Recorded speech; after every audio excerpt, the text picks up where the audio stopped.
topics or members, where would they find it? I'm just going to have a look now. Because I'm looking at the live at the homepage and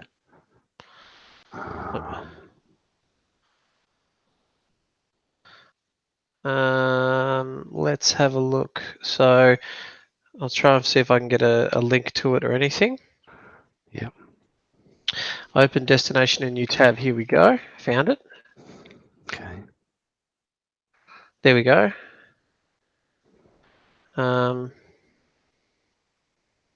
Let's delete that post because that's going to confuse people.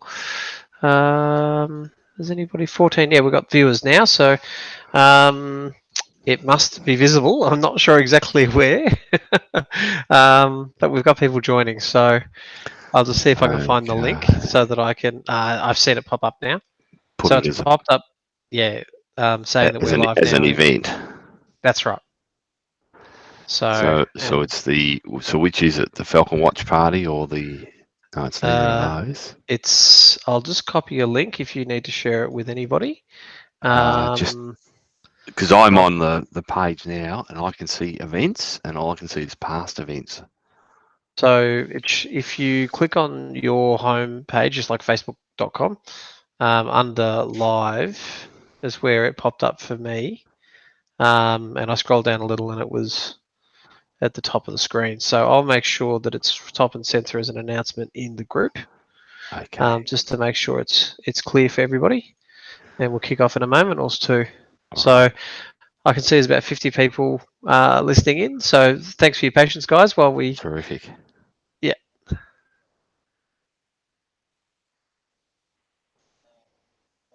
Right, now I've lost you, Leigh.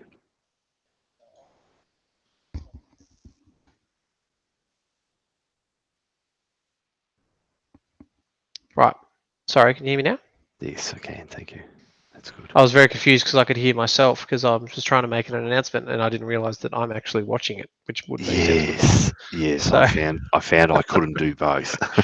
Yes. Myself, very strange. Yeah. So, all right. Anyway, I'm going to make this an announcement now, so it's highly visible for some of our less technically savvy people. And then we'll kick off. Terrific. Lovely. There it is. Yeah. And pin to the top.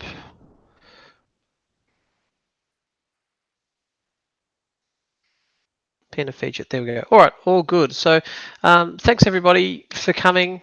We've got a lot of questions today to go through. For those of you who've never heard me talk before, my name's Leigh Stillard. I founded the group and help work with the moderators to make sure we can deliver a good experience for you guys as you watch along with us, watching the 367 Collins Falcons site. So with us today, we've got Dr. Victor Hurley. Victor has been associated with the site for a very long time. I'll throw to him in a minute just to do his own introduction. But we're very pleased to have Victor lending his experience to the group and his passion about these animals. So Victor, could you introduce yourself, please? Thank you, Leigh, and welcome to viewers, or listeners, I should say. Yeah, my name's Victor Hurley. I've been studying peregrine falcons as an amateur birdo for nearly 30 years and have been interested in this site amongst many, about 120 peregrine nest sites I and my team have been monitoring at different times and different intensities. So Leigh set up this Facebook group unbeknownst to me, which was lovely, and then invited me a year later as the so-called resident expert. So I do my best to provide some reasonably sound answers to most questions.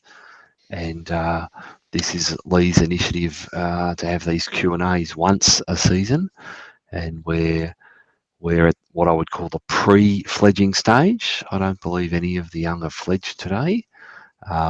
They've come close, but to the best of my understanding and reading of the room, on the ledge, reading of the ledge.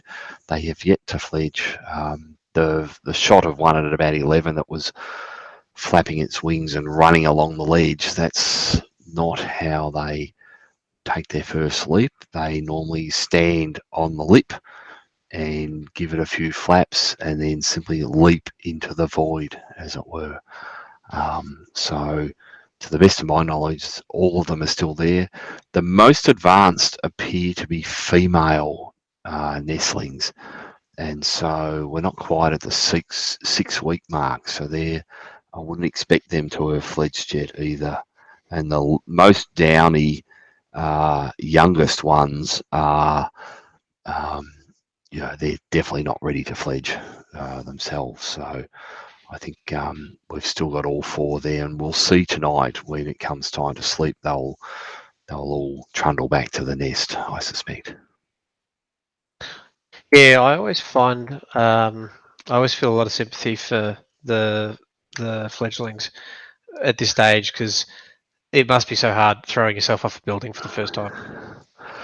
Yes, I think it's like the first time I had to go duck diving 11 meters to pick up a lead ring off the floor of a diving pool. It's confronting, Oh yeah, absolutely. to say the least. And I think these things, they just get to a point where they're starving. They know the adults are taking food past them. They are hungry. They're they're they're desperate to go, and people have seen this already in the live feed. They're flapping and flapping and flapping, and every now and then they will lift off, and it's just almost as if they're jumping at the spot, but they're lifting off and then landing back on their feet, maybe lifting off 6 inches or so, but they're getting the sense of what these wings can do. And like I say, the launch isn't like the Kitty Hawk where they're running down the hill pushing this biplane to take off. Like they will flap and just launch from the lip of the thing from a stationary start usually. Looking at the live feed just right now, I can see the tail of one poking out on the left-hand bottom corner. So they're still, at least one, and I suspect most of them are there. They're just at the far end of the ledge from which they will take off. So on that point, I suppose we can have this discussion / announcement. I think it's worth mentioning. I've advised Mervac not to be moving the camera backwards and forwards, regularly. So please don't send any hate to Mervac. I'm big enough and ugly enough and broad enough shoulders to take it. That's been my call, and they've been very good corporate citizens. They've negotiated with me and listened to any advice I give them almost without question. And so, it won't do you any good, but you're welcome to pile on me if you want. The fact that the camera's been facing into the corner for the past week, I think there's some merit in moving it tomorrow to face the outside nest box end of the ledge, and again it will then stay that way. The rationale for that is all of them will probably fledge from that end. Please understand you then won't get any more footage of them sleeping and the female sitting on those indoor climbing gym handholds I put on the nest box. Like all of that's going to cease once we move the camera. Okay. Yeah, I did want to comment on this briefly, and I'll make some posts about this in the forum later on. In that, Yeah. I think that we're very privileged to have the support that Mervac have done for so long with this site. They've really been amazing with this site. Putting the camera up, it's not all sunshine and rainbows having apex predators living on your roof. It causes, there's a lot that they have to take into account to make sure that the peregrines are not disturbed. So, and there's been a couple of people that have been making some messages to Mervac, and asking cameras to be moved and stuff. And I think I just wanted to ask everybody to recognise that it's a great privilege that we have, and to be kind and not be demanding. when dealing with Mervac. That would be lovely. So I wanted to move on. I'll just explain the structure today. So we've collected a lot of questions. I've written them up into the software platform that we're using here. So part of it will flash up on screen. And Victor and I will talk through the question. There is several questions where multiple people asked the same question. So we've only really attributed one person. So apologies if we don't get a shout out. We appreciate the questions. We just, for the sake of simplicity, we're just calling out a single questioner. So yeah. So unless you had anything further to add, Victor, I'll launch into the first question. No, I echo all of your thanks to Mervac, and right from the very beginning, the building managers haven't always been Mervac, but they've been supportive of this in what is a multi-use building. There's a lot of things go on both inside the building and on the very top. There's always a number of communication microwave links and antenna that serve a bunch of customers and purposes. Most high-rise buildings have those, and air conditioning and security have to patrol once a day. There's a range of things happening. These are not detrimental to the Peregrines, but they are business as usual for the building owners and the birds. Whilst they may get a bit annoyed about that, they're co-tenants at the end of the day. They don't. They might like to think they do. They don't own the building. So if people can, along with the Peregrines, just recognise that we're all in this together. We've got to get on together. This doesn't work if we don't. So yeah, thanks, Leigh, and I appreciate your creating the Facebook group as well as inviting me along as some random dude who happens to know a bit about one particularly infinitesimally small subject in nature. No, well, look, I will ask a question of my own later in the Q&A. Is that I want to see That'd the next be generation right. of Victors. I want to have 10 little Victorinos or mini Victors running around doing the work that you do with peregrines and other species as well. So Sure. that's a passion of mine at the moment, of trying to use the group just for a bit of advocacy for people to get into careers in ornithology and conservation. So yeah. So all right, I'll launch into the first question. So this is from Alex Hilford, who asks, will the falcons continue laying 4 eggs each year, or what's the normal look like in terms of the number of eggs? Okay, so normally peregrines lay an average of 3. We cover that in a PSA. However, at this site, nearly 40% of the time they lay 4 eggs. So that's 2 out of 5 years. There'll be 4, and if not 4, then 3. So I'm expecting, there's a high likelihood they'll continue to lay 4, Alex. And with the nest boxes as they currently stand, they should go on to hatch most, if not all, of those. I know you can't really know why that would be, but if you were to speculate. I've got some ideas, you know me. I thought you might. I've got some opinions. Yep. Thank you, Leigh. Yes, look. 2 things. One is it's a well-protected site. It drains well. It's got a lot of physical features that are the cliff, artificial cliff, and the nest. Also, the peregrines move into an area or adopt a territory because of another resource, which is the food, the prey base in this case. And so there's sufficient prey to be attracting peregrines. I've had unsubstantiated claims of peregrines being seen just perched on Scott's Church at the other end of Collins Street in 1939. So this is a species that's off and on been floating around the CBD for many decades, and so I suspect they'll continue to come back to the CBD, and it's that, as I've often said, the green space is allowing for a sufficient prey base, and many capital cities around the globe have peregrines moving in and have been moving in since Dildren and DDT have been removed from the agricultural industry. Then there's been this growth in urban peregrines, but because they're so territorial, you get 1 pair per city, usually depending on how big the city is. And that's what's happened here. You've got a single pair, they've been there for 30 years, possibly more, but breeding successfully for the last, 30, 29 years as a result of the nest boxes. Great, thank you. I'll move on to the next question, if I can find where my agenda's gone. There it is. So the next question is from Baz Wold, who's asks, do they stay in the same area if the question is if you fix an injured one, if there's some kind of injury and the falcon recovers?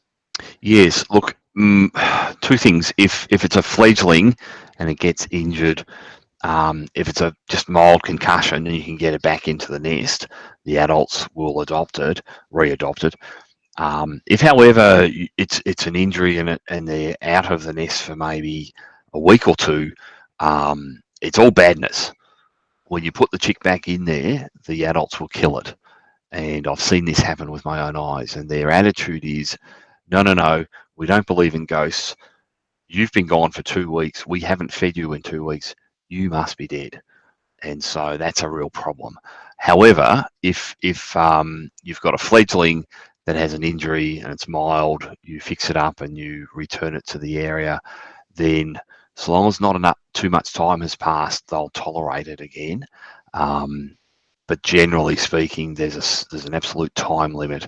And I've found with peregrines, with our banding work with wildlife shelters, the shorter the duration in care, and then you band them and they are released, the higher the probability we'll find them breeding in subsequent years at a territory. So they'll be successful. The longer you keep them in care, generally speaking, the less successful I've found them to be at finding a territory and getting on with life. I don't have any strong answers as to why. There just seems to be this broad principle: in and out quick, mild injuries, they're going to be accepted back into the population. Longer term care and a lot of consequences of that, then suddenly they become less adept and maybe less socially adapted at reintegrating into the population. And these are, like I say, these are my just observations and speculation. Great, thank you. Okay, so the next question is my question. So I had a few questions in here, which was, what does the future of conservation in Australia look like from your perspective? Let's answer that one first, because I know you've got there's a 3 few. questions. I will try to keep this quick. Yep. From my perspective, one of the big problems with conservation is, along with environmental concerns such as pollution and whether it's carbon or anything, is the Corporations Act requires boards and CEOs to do what's in the best interest of the shareholders. If we simply amended that Corporations Act to include social and or environmental considerations, like a triple bottom line, into their considerations, they were legally bound by it, overnight you could see a change in how we approach and manage conservation and repair of environments. That would be the single biggest thing. Short of that, in the short term, governments that fund conservation efforts need to be looking at the funding cycle. Currently, at a state and national level, bids go out after the May budget or whatever. They close sometime in September. You might get your approval in late November, so you've missed spring. By late November, it's all over bar the shouting, and then you've got a report by the following June 30. So we're instantly sort of hobbling conservation efforts and trying to demonstrate positive responses. So one of the things I raised with the Commissioner for Threatened Species, who was down from Canberra in Mildura at the Malleefowl National Conference a few years ago, I've said if we could have funding run for 2 years instead of a single year cycle, you could have your actions any time of the year, weeding, pest control, whatever the thing is, and then you can have a spring to monitor your impacts, and then you'd have time to report on it. So she instantly took that up, and I've seen different state governments go for 2 or 3 year cycles of funding for environmental projects to overcome this problem of the financial accounting cycle. It works really well in the Northern Hemisphere, and of course we've inherited it from England, which is great in England, not so much here. So that single shift, lobbying your members of parliament, particularly your environment minister, to be thinking about 2 or 3 year funding cycles instead of annual cycles for conservation projects for threatened species would make a huge difference. It could be different for, watering or other, tree planting or whatever, but for specifically, threatened flora and fauna recovery programs, they need that 2 or 3 year guaranteed funding to enact things that may be seasonally dependent and get a spring or two during the funding cycle to be able to demonstrate positive effects or responses. So they're the two things I think that would make a huge difference. Amend the Corporations Act so that the environment is actually taken seriously, and then secondly, change the funding cycle. So one's a macro level thing, and the other one's, I think, in many ways, a sort of micro level. Okay. So how does that tie into the level of challenge that's faced by endangered species in Australia? I know there's something that I hope you don't mind me mentioning. This is something we've talked about before. Is that you've copped some flack sometimes for investing so much time into a species which is adapted and is in large parts of the world. Yes. I wouldn't agree with that. I think that there are fantastic species that's worth every effort of conservation. Thank you. But yeah, just how does that level of support and the challenges that you're talking about there face the real realities out in the wilderness right now? For this species or for more? Okay, so for this species, holistically. okay, yeah. If we look at this species, say in Australia, I think one of my motivations was to work on something that wasn't already on the precipice about to step into the void. By the time a species gets to the point where you've got 12 of them and they're going to be rounded up and chucked into a zoo, you've lost the battle. They're going to go through such a tiny genetic bottleneck that, you're basically going to be breeding the Homer Simpsons of that species. That's what you're going to be releasing out there, because they're going to have such a small gene pool that they're coming from. Well, Homer Simpson may be a bit unfair on Homer. It's more like Barney at the bar. There was an interesting... Yeah, Homer's got a big heart. This is right. He means well. Yeah. Barney, I don't think he knows anything in order to mean well.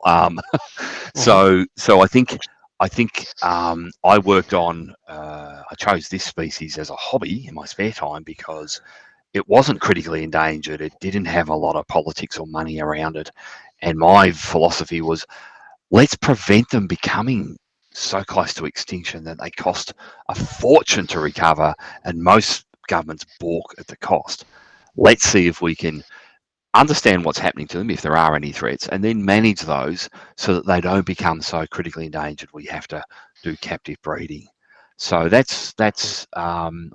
think that, I hope that answers your question. I think it's important to not lose species, sure, but if species extinction is your benchmark, if that's the only thing that matters to you, then you let a whole lot of things go until they're at that point.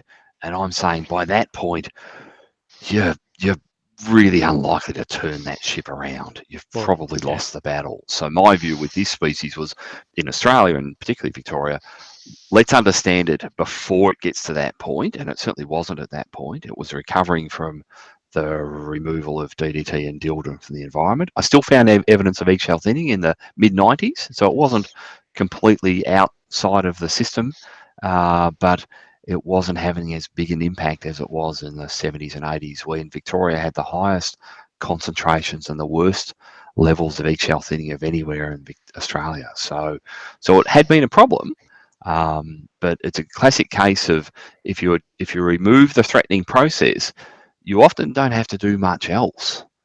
You don't need to captive breed them because, as I've often said, and I hope no one's offended, you know, they're good at sex. They know how to do that. That's not their problem. Their problem is the eggs crush under the weight because of the eggshell thinning, which is the DDT.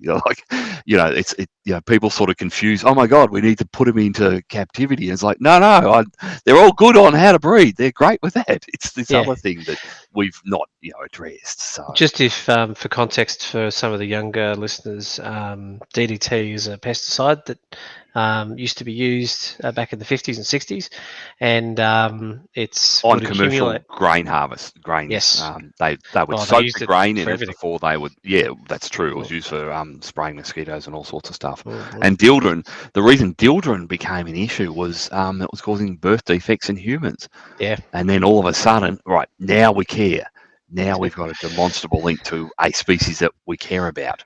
Yes. Humans. So, You know. and then falcons being an apex predator, the, all of this pesticides was being spread around, and it would be residual, would be remaining in grasses that would be eaten by insects. And that insect would accumulate more and more DDT in it, and then that insect would be eaten by a smaller bird like a sparrow, or I Yep. don't even know if sparrows Yes. eat insects, but Yeah, yes. they do. Yes. Yes. And that sparrow over its lifetime would pick up more and more DDT, and Sparrows then and starlings. Yeah. you've that's right, and you've seen how many birds are eaten at this site. So you can imagine that all of that DDT starts accumulating to the point where they had so much in their systems that the eggs that they were laying were so soft that they would be crushed under the weight of the falcons. So That's this right. was a massive problem, and it's part of the Yeah. reason why DDT was banned, and things have been improving considerably. Um, so thank you. I think we'll get off my soapbox now and get back to the proper questions from our enthusiastic listeners. I'll tackle you. Do you want to do your last question now or at the end? Oh Future yes, I forgot generations. about that one. Yes, so this is That's something I care a lot about. In that something, could you just speak a little bit about the work that you do across the sites in Victoria every year? Oh, sure. Yeah. Look, uh, both with this species and other species, particularly say Major Mitchell's cockatoo, a big part of what I've done is simply monitor clutch size and then hatch rate at the time of banding for peregrine falcons, and looked at what are the local threats. In some instances it will be poor drainage at the nest site, so the eggs don't hatch. So we put in a nest box, or we put in literally a couple of shovelfuls of gravel can be enough sometimes. And often in urban sites, industrial sites, negotiating with managers. I use the word negotiation in the broader sense of the term. Just having a chat over a cup of tea in a Weybridge house at a site, just sort of talking about, well, okay, here are some options, and often they'll say, oh, actually, yeah, where they are is a bit of a pain because it's interfering with some action we need to do on site, and I would offer to put in a nest box somewhere else. And they would say, oh, that'd be great if they could go over there. That'd be really good. Then we don't have to. They're not going to cause us any grief. And I said, okay, great. You're still living with a topwater predator, and they are going to be wound up during breeding season. So some of your workers need to wear their hard hats and a chin strap and take it seriously. But they're they're not right in your way on a stairwell, which is I've seen happen on more than one occasion. So that's what we would do often, and because we're volunteers, we don't have any authoritative sort of compliance powers to enforce anything. It's just a conversation, a chat about, hey, you don't need to kill these things. They're causing you a little bit of grief, but we can move them somewhere or set up a site where they'll want to go. And you've then just got a small amount of responsibility to manage that.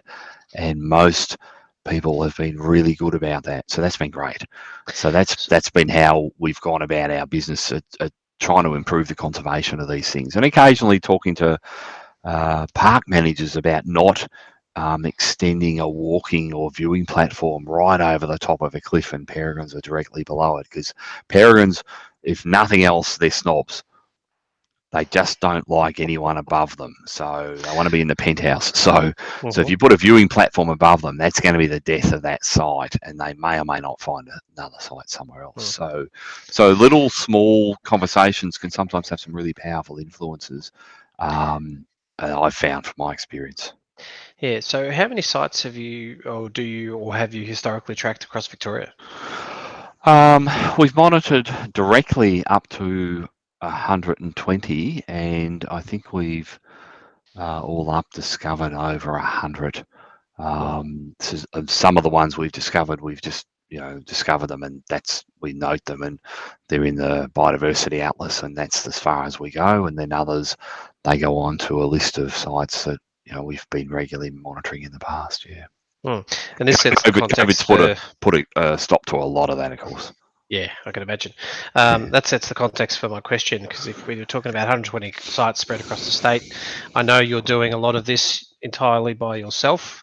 Yeah. Self-funded and Yeah. running around the state. Yeah. I wanted that sets the scene for my question of, is there the next generation of people that are the next generation of victors doing this? And Sure. yeah, I wanted to talk about that. I think taking a broader view beyond this species, there's some great young academics that have come through an area that I've steeped in is Mallee fire ecology. 7 PhDs did their uh, studies on Mallee fire ecology, faunal responses to time since fire.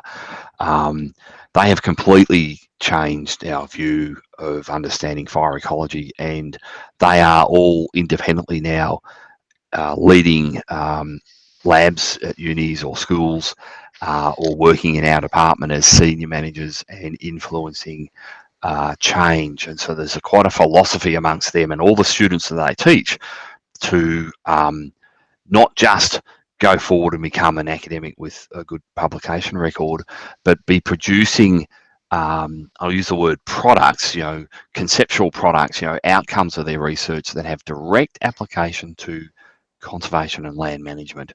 And that's a driver in everything they do. And I've had, several of these PhDs give me, and their subsequent students give me their raw data before they've even submitted for their thesis assessment to use in my work in fire ecology, because A, they know I'm not going to steal it and publish it out from under them, and B, they know it's going to make a difference in how we manage fire and how we do our work.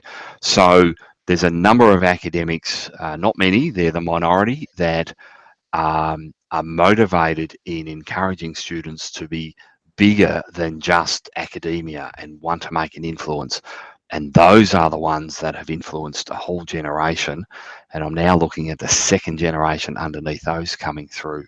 So that's one area where this is happening. There's obviously through field naturalist clubs, bird observers clubs, BirdLife Australia, and more, bigger organisations like, Greenpeace and the like, who are, inspiring, conservationists. I think the crucial thing in all of this is that they grasp that whilst it's easy and intellectually a bit lazy, whilst it's easy to say, well, it's always people that are the problem, that may well be true. The flip side of that same coin is, do you not think people are also part of the solution? If we don't Mm. encourage people to want to change this, given they're causing the problem, there's a high likelihood nothing will change if people aren't involved in the solution.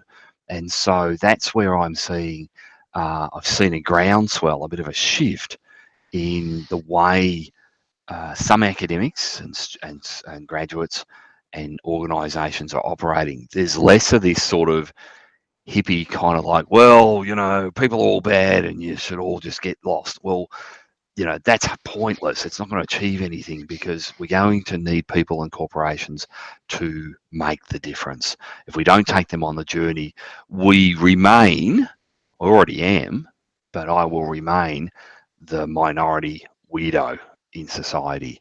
We need to bring everyone along on that journey. And I'm seeing that at different levels, and I've given you a couple of examples of the different levels at which that's operating, and it's encouraging certain academics who've fostered that in their students, and those students are now academics and instilling that sense into their students. So I'm certainly encouraged by that, and joining groups and doing things is a big part of that. I set up the Peregrine Project with BirdLife Australia because, despite what my ego might think at lunchtime, it's not all about me.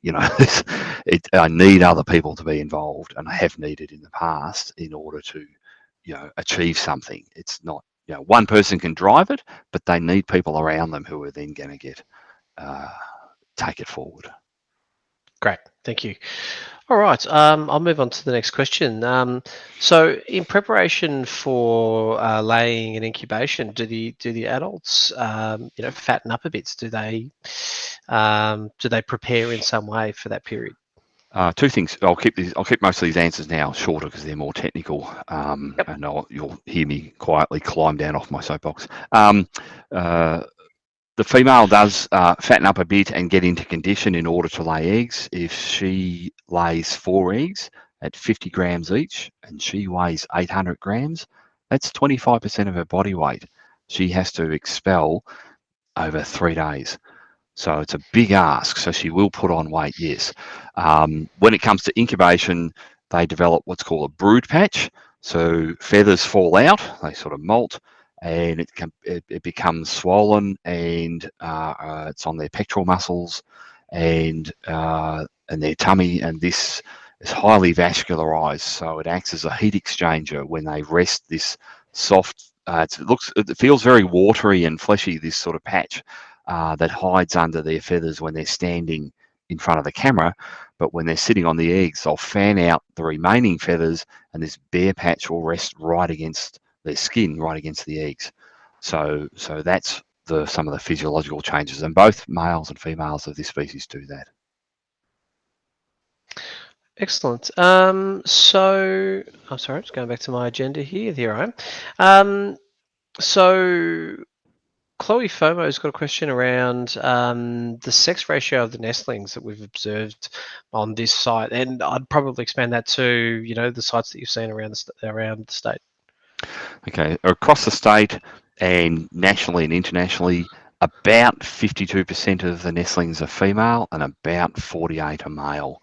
At this site, it's been close. It's been very close to 50-50. And in this particular brood, I think we've got 2 males and 2 females. I may be wrong. There may be 3 females and 1 male. There's definitely 1 male in amongst the mix, and there's at least 2 females. But I'm, without having wing length and weight, I've been caught before looking at birds in nests to guess the ratio, and it's really tough. So, it's a mixed sex brood, not 100% sure. I think it's 2 and 2, but it may be 3 females and 1 male. At least no one's going to be able to fact check you on this one. So they can, and look, I'm let them. I kind of, it's on the scale of things, it's a minor issue, as you know. Yeah. Yeah, fair enough. So, alrighty. So, Julie Marrington has a question on how do the nestlings know how to fly, or to what degree is it instinctual versus observed behaviour? Yeah, it's 2 things. They've trained a lot, as we see. They're flapping, they're losing down, they're cleaning their feathers to get rid of the shaft that the feather grows out of the skin in. It's called a pin. They look like a whole lot of straws when you open their wings when they're about 3 weeks old. So they're testing those, and they're lifting off the ledge. So you can see them doing that. And secondly, they're not stepping off the ledge too prematurely to fall to their certain death. That's a genetic. They know that's something to be avoided. And I've seen there's psychological experiments using babies in nappies that are less than 12 months old that are crawling, and they present them with what I'll call a visual cliff. So they're on a glass floor, and on half the floor there's a whole of large black and white checkers, and they're crawling across that, and then and then there's a line, and then there's this perception of a visual cliff that's painted underneath the glass, and the babies walk up to that and they don't go any further. And there's this visual perception of no, this is bad for our hero. You don't crawl over that. So same thing with the peregrines. They've been doing this for hundreds of thousands of years, and those that didn't get the memo, they're not part of the gene pool. Okay. I wish I'm not sure how well that test goes with my daughter off the edge of the bed, but it's good to know we've got that instinct. Yes, we've got an instinct to avoid sharp cliffs normally. Yeah, I don't know about the bed, and the edge may be too soft. Yeah, I think so. Alrighty. So Julia Miller has the question of how dependent are the fledglings on the parents after taking flight? Okay, so this is going to answer a couple of questions. Once they leave the nest for their first flight, they'll land somewhere else on a neighbouring building and call to the adults. They'll hear the adults calling. The adults can identify individual nestlings by their different call, the tone and pitch, and so that's how they find each other in a busy, noisy city. And they've got great eyesight, so they only have to see, a wing flap to kind of know, all right, that's another peregrine, and fly towards it to beg for food. So they will keep on being fed until they can hunt properly. And so one of the things, like I say, I'm answering several questions here. We'll skip through some of those others as we hit them.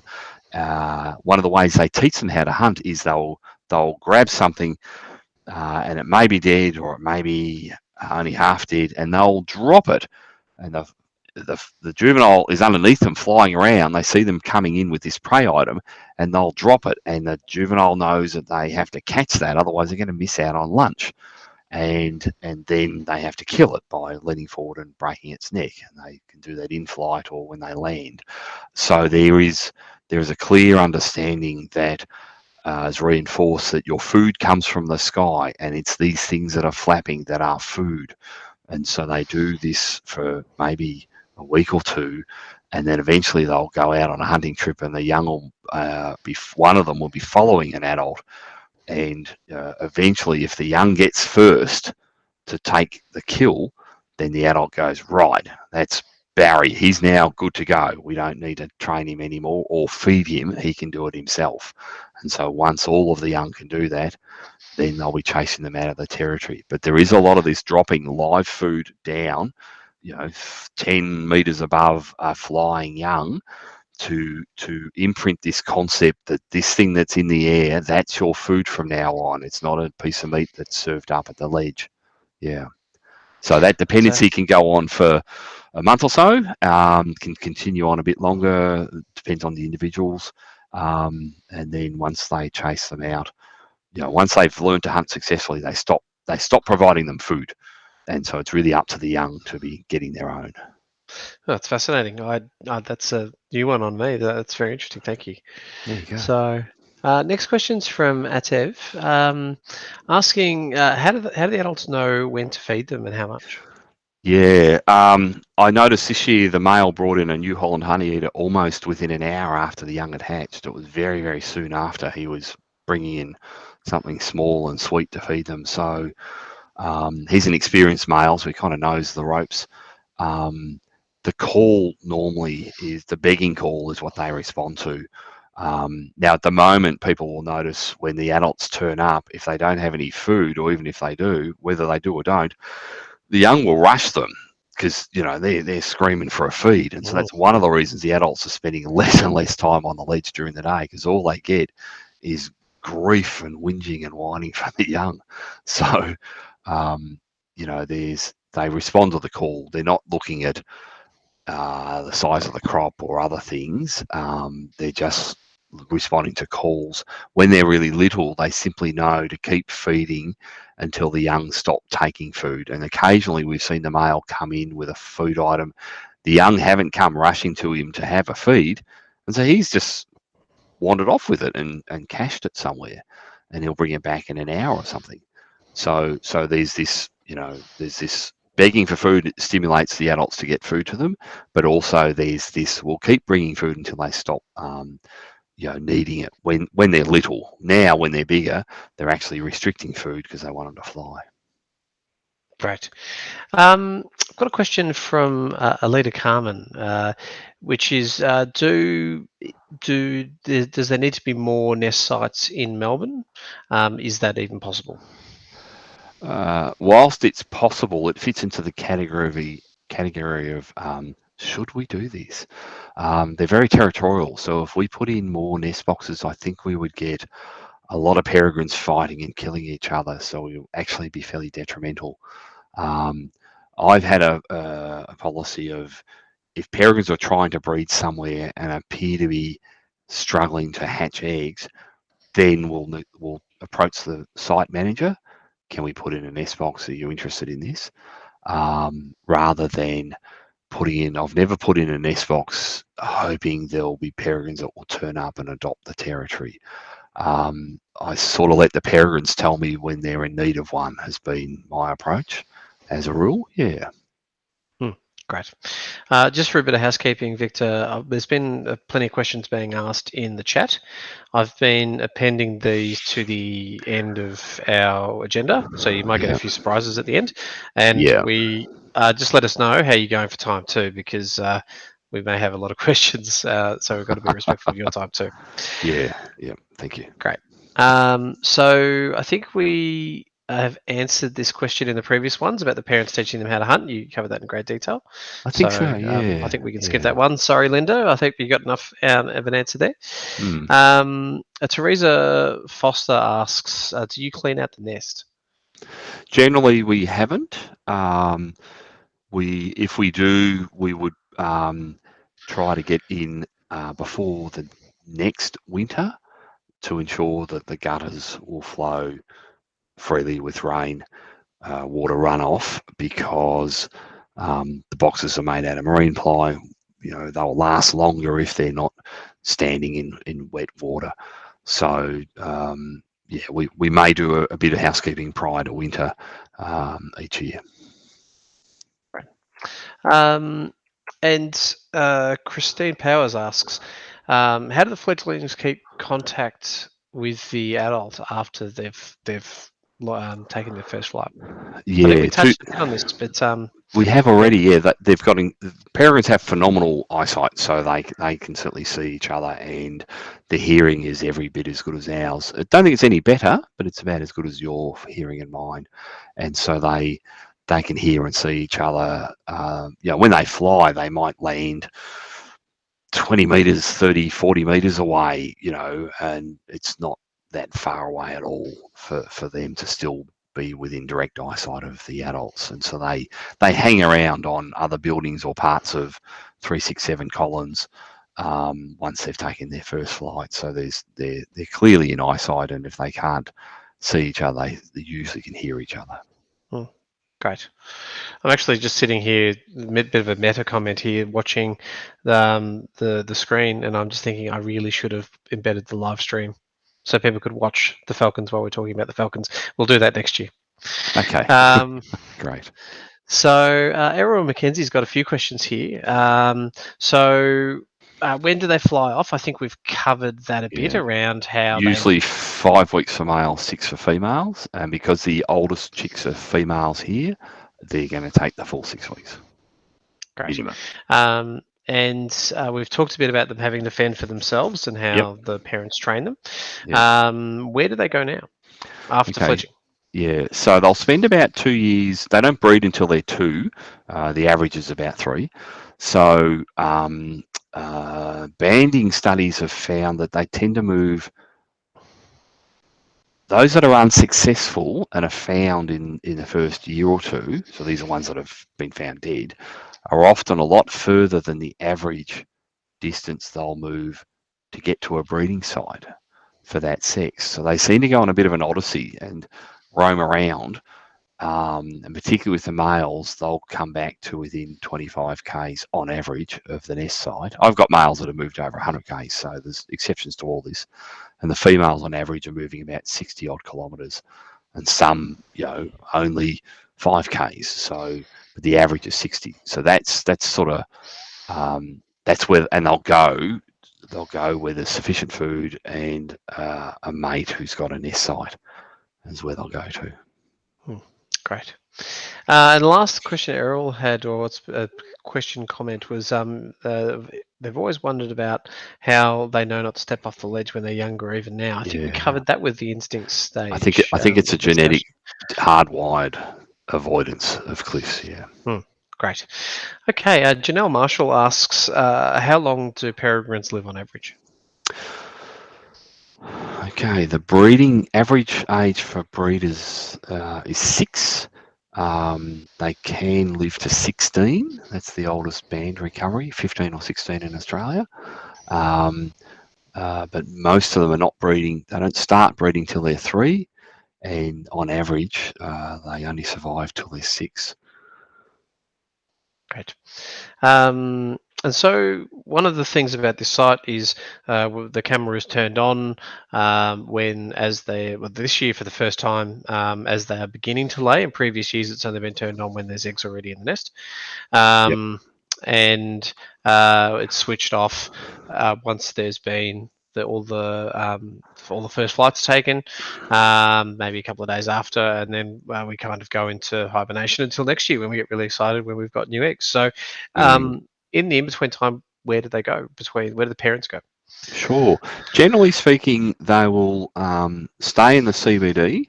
They will roost on other structures and parts of either this building or neighbouring buildings. Traditionally, they'll spell the actual nest ledge because of a build-up of ectoparasites that have been brought in on the feathers and carcasses of their prey, and so to reduce that ectoparasite load, they don't want to be sitting there, A, having lice crawl all over them, or B, reseeding the nest ledge with more of the same. So they tend to be within eyesight of the nest. I've been into up to the roof of 367 just about every month of the year over the past 20 years, and I've found a peregrine will come in 95% of the time and just circle around to check me out, and it'll be one of the adults that are resident. So they're not a migrator. They don't do annual migrations as a subspecies, and in the city, because there's sufficient prey, they'll tend to hang around within the CBD most of the year, has been my experience. We've not radio tracked them or anything, so we don't have hard data, but the general sense is they're hanging around all year round. And I've got a few other sites outside of Melbourne where there's a sense that most of the time they're somewhere in the territory and they're not that far from the nest. If you were to abseil into the nest in the off season, you're likely to have a peregrine flying around checking you out. Yeah. Great. All right. Moving on to the next question. Margie Tilley asks, do peregrines drink water, and before they leave the nest, do the young birds receive adequate hydration from the prey? Okay. So yeah, the young get all of their water from the prey and don't get any supplemental water from the adults. Adults will drink at rain pools or puddles. They'll bathe regularly if there is surface water around. Conversely, they can survive without it. But if it's there and it's offered, they will take supplemental water, but they certainly don't have to as a rule. Okay, great. All right. Sorry, just going back to my agenda here. What's the minimum and maximum height for falcon nesting choices? Teresa Boyd asks this one. The maximum height of a cliff altitude above sea level, I think we're talking, is at the snow line. They won't lay above the snow line, generally speaking, because they're wanting to lay in August or September, and if the joint's covered in snow and low cloud, they literally can't find the nest again. So that's a real problem. So you'll find them below the snow line. This is a bit cheeky. The lowest site I've ever found was in a lava tube below ground. And it was probably the land mass where I was walking was probably, let's say, 50 metres above sea level, and the nest was in this lava tube on the side of this cave, maybe 20 metres below the surface. So they were at, they were below ground level, 20 metres. Above sea level, they were still about 20 metres above. I've got coastal cliffs, of course. In fact, actually, a coastal sea eagle's nest adopted by peregrines near Corner Inlet was effectively 17 metres above the high tide mark. So that'd be the lowest one that I've found. If we're interested in maximum and minimum height above sea level, yeah. Okay, so they don't really have much of a floor. 17 meters above sea level is not that high, but it's more just the nature of the like a cliff-like face. Yeah. Having all that was on a stick nest in a tree, but yeah, generally speaking, if there's a little bit of fall off on islands, offshore islands, I've found them virtually nesting on the ground, with a small cliff facing the ocean, but I'm talking very small, maybe 5 meters. But there's nothing else around, and there's lots of seabirds, so they're attracted because of the prey resource, and they've made do with this very low-lying location. There's no predators, there's no people living in the island. It's a very small island, and so they could get quite low to the ground with nesting in those situations, but they're quite unusual, of course. Great. So the next question is from Sandy Moore. Why don't we ban the peregrines at this site currently for future study? Oh, to be honest, yeah. Look, I'm not going to go into much detail about banding. We've done a lot of it in the past and answered probably most of the questions that I thought were interesting and in need of answering, and were unanswered in the literature. And I think it deserves. I'm still sort of working through publishing what we've gathered over 30 years, and haven't seen a legitimate reason for doing. If you're banned, you've got to ban lots of them, and I'm talking 100 a year, because your recovery rates are relatively small. So if you're only banning one site, there is a genuine ethical question of what are you hoping to achieve and what are you going to answer, because your sample sizes are going to be not very robust, and you're going to be unable to statistically analyse them and defend whatever the question is you're trying to answer. So generally speaking, we've done a lot. On a global scale, this has been a massive effort, and we're in a bit of a hiatus at the moment where I've yet to come up with a compelling reason to continue doing a lot of extra banding on this species. If I could come up with a question that warranted it, then sure, I'd start tomorrow, maybe next year. But generally speaking, it's sort of it's an off the table sort of topic at the moment for me. Yeah, so Many other species in need of it. Yeah. Yeah, I was going to raise just point one thing out as well. I'm sorting out a very quick graphic here so that people can see this. Like to band, you have to get up on site and abseil down, and you're doing it in conditions that are challenging. I would say that's fair to say. Climbing on cliff faces and stuff in Oh, spring or in even Victoria. or in buildings. Yeah. So there's a photo a lot of people in the group have seen. I'm just waiting for it to upload now. I'm going to pop it up here momentarily. Okay. But I think let's turn that on, and yeah, that's you getting um, you know on the side. It's some years ago. With an unhappy peregrine. So I would imagine that there's certain elements of risks to yourself that would, unless you absolutely have to do it for a very good reason, you would be reluctant to do so. Is that fair to say? Look, I'm sort of ambivalent about the risk to self. I know what the risks are, and I sort of work with those. It's more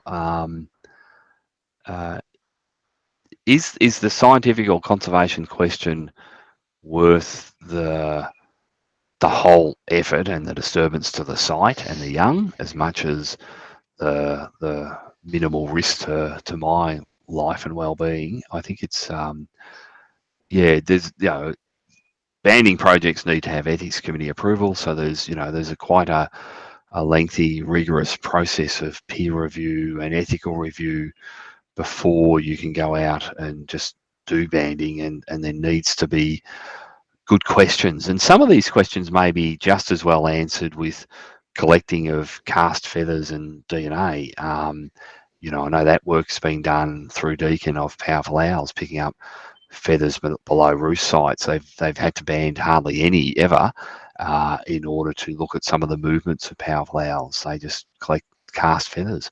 So there's other techniques. So it's more, people probably ought not to get too fixated on the method, which is banding in this case, and more fixated on what's the question we're trying to answer. And in my case, I've answered a bunch of them, and I've used banding and DNA as well to do some of that, and direct observations to do others. And one of the small discoveries we got this year, which for me was quite original, and I was quite unaware, was the male spending, more than 50% of the time during the day sitting on the eggs. I never knew that. I always thought he wandered in, did an hour or two here or there, and then went off and hunted food for the female and the young. Whereas, in fact, he's doing a lot of the heavy lifting, and part of the reason is she needs to be off the nest for half the day to be keeping fit, literally fighting fit, so she can hunt prey herself and for the young late in the season. So it's really that's a small citizen science thing, and I thank Narelle and Jeff for doing the collecting the data, and I've done the analysis. But it's for me, it was a discovery. After 30 years, I've discovered something quite, in my mind, really, really interesting and significant that I never knew about the species. That whereas I'm thinking, the males just hang around and do a little bit of helping out. They're doing quite a bunch of daytime incubation, and it's really important to the success of the breeding event that he does that. So a lazy male who doesn't turn up and take his turn sitting on the eggs is going to be quite problematic. It's really delightful to find out that we're still, discovering stuff as part of this project and through the Facebook group. That's really nice to see. Absolutely, yeah. So for the next question, Jane Simonson asks, what's all the extreme squawking about off camera? You and I were talking about this before the call, in that somebody said last week that they thought they heard a duck, and that didn't sound. That'd be a very scared duck if there was a duck near the site. But there's one terrified duck. But but sorry, I'll throw it to you for the question. Sure. So these are descendants of velociraptors. Let's not forget, and so and these are nearly fledged young.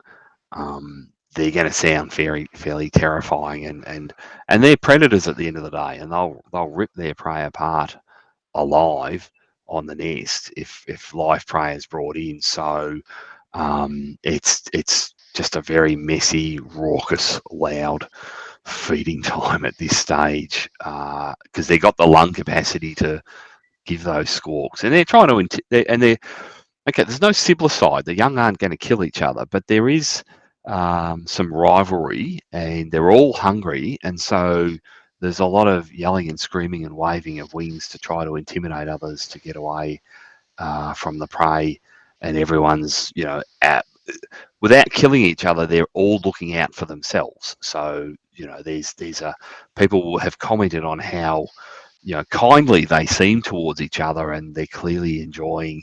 They know their siblings in the nest. You wouldn't put a fifth young of the same age on that ledge. It would end really badly. The adults would hoik them off the cliff if nothing else. But come feeding time, I grew up in a large family. All bets are off when it comes to food. Yeah, So that's what you're that's pretty hearing. interesting. They're just going, Yeah. food. Hello. Yeah, well, it sounds a bit like a lot of us with kids could probably reconcile that sound. When you've got siblings that are fighting over, pork crackling, for instance. So Yeah, yeah. I'm sure that's not a new concept. So, all right, the next question was from Sally Randall, which was, do you think the long Melbourne lockdowns will have had any impact on bird life in Melbourne and potentially this site?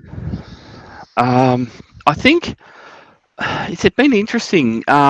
Two things I think have happened. One is it's coincided with 2 years of above average rainfall, this La Nina event. So we've had really good springs, which means lots of other species have gone down to breed to lay maximum number of eggs and young. So there's a lot of prey around from those who have bred. For certain species like maybe sparrows and rock doves, which are basically escapee racing pigeons who got sick of being carted to Albury and told to fly home every second weekend.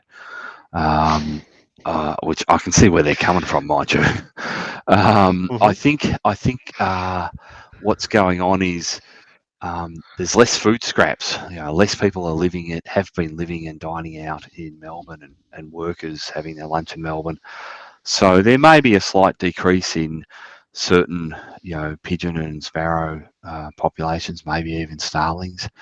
But those that are there are a lot healthier, which is why we've not seen, the trichomoniasis infections that we've seen in previous years.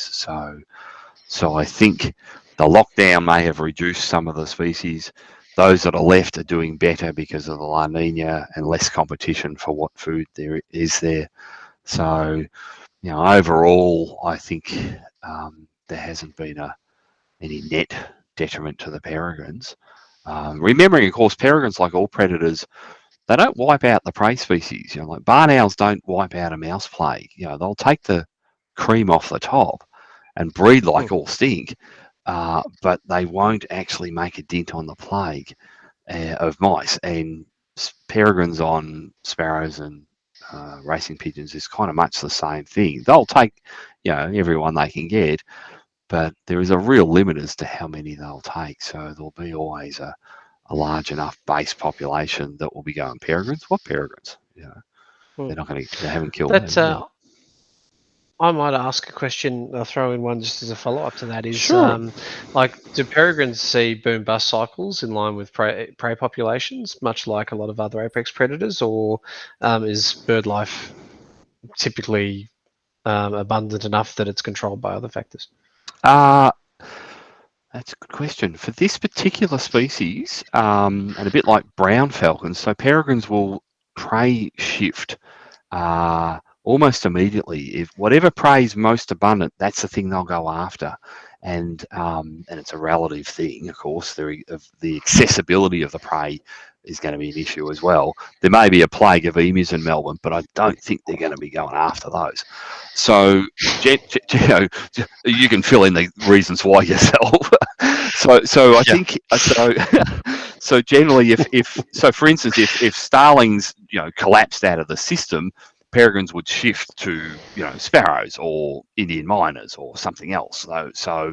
And brown falcons, which I've referenced in one of the PSAs, if it's a bad rabbit year, they'll shift to brown snakes and tiger snakes and maybe stumpy tail lizards, or in a good plague locust year, they'll feed almost entirely on locusts and mice. So Wow. you'll get these shifts, very dramatic shifts in something like a brown falcon, because they're different orders of animals. Whereas peregrines, well, and you've got that case in Alaska of a peregrine that was feeding her young on trout, rainbow trout. There happened to be a particular sequence of events that led to a certain size trout in this stream near where the eyrie was, and they were there for most of the breeding season and going upstream, and she was specialising in taking those on a particularly shallow riffle bed that the trout were wandering through, splashing around. And so it's this sudden availability of a certain prey, and they go, oh, well, we're now fish eaters, darling. Oh, are we? I better get the tartare sauce, and off they go. Like we've got to eat your lemon with that one.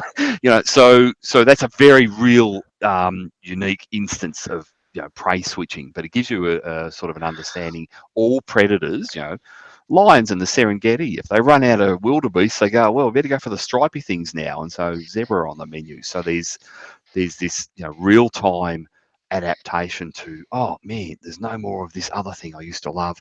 All right, I'll get something else. Yeah. Great. I'm just actually taking a bit of a snapshot of there's a fantastic photo of a young fledgling holding onto a rainbow trout that was delivered by a parent. And I've looked at a fair few photos of peregrines over the last 10 years, and that's very strange. I had no idea that had been observed. That's very cool. And in Bass Strait, they've been seen the males have been seen taking bait fish, not feeding their young on it, but just taking bait fish. I think. Gee, all right. I've just got some text over whatever that first year bird is sitting on. Maybe I But can anyway, hide the text temporarily. Yes, I can. There we go. Right. Okay. So that's so what you've got here is a classic example of a first-year bird. You can see she's still molting her feathers on that right-hand wing that's stuck up 3/4 of the way into her wrist. You can see the white pin still showing. So that's a young bird, not long out of the nest, that's taking something odd, something different. Peregrines never hunt rabbits, and yet there's a famous shot of a peregrine injured first-year bird, same plumage as this, sitting on a dead rabbit roadkill. The peregrine's been come down injured and starving, has stumbled across this roadkill, and here's this photo. I don't believe that young bird killed the rabbit. But she's starving, so she's going to feed on it.